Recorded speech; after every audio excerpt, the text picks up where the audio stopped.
আজকে আমি করব রুই দিয়ে পুঁই অর্থাৎ রুই মাছের মাথা দিয়ে পুঁই শাকের চচ্চড়ি। তার জন্য আমি নিয়েছি একেবারে নরম নরম পুঁই গাছের ডগ এবং পাতাগুলিকে ছোট ছোট কুচি কুচি করে কেটে নিয়েছি।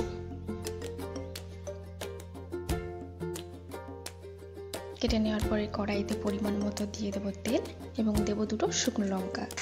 শুকনো লঙ্কা দুটি ভাজা হলে দেব 1 চামচ পাঁচফোড়ন, 1 চামচ কালো সর্ষে,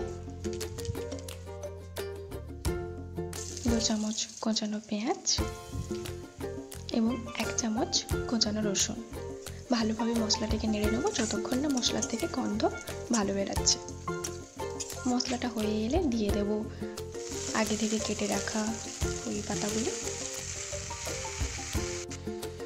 দেব 1 চামচ লবণ, 1 চামচ হলুদ গুঁড়ো এবং 1 চামচ সবজি মশলা গুঁড়ো। ভালোভাবে নেড়ে চেড়ে নেব এবং 10 থেকে 15 মিনিট ঢাকনা দিয়ে রেখে দেব যাতে ভালোভাবে সিদ্ধ হয়ে যায়।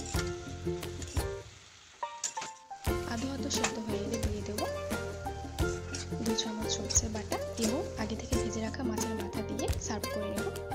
রুই মাছের মাথা দিয়ে পুঁই শাকের সুন্দর এক ধরনের চচ্চড়ি।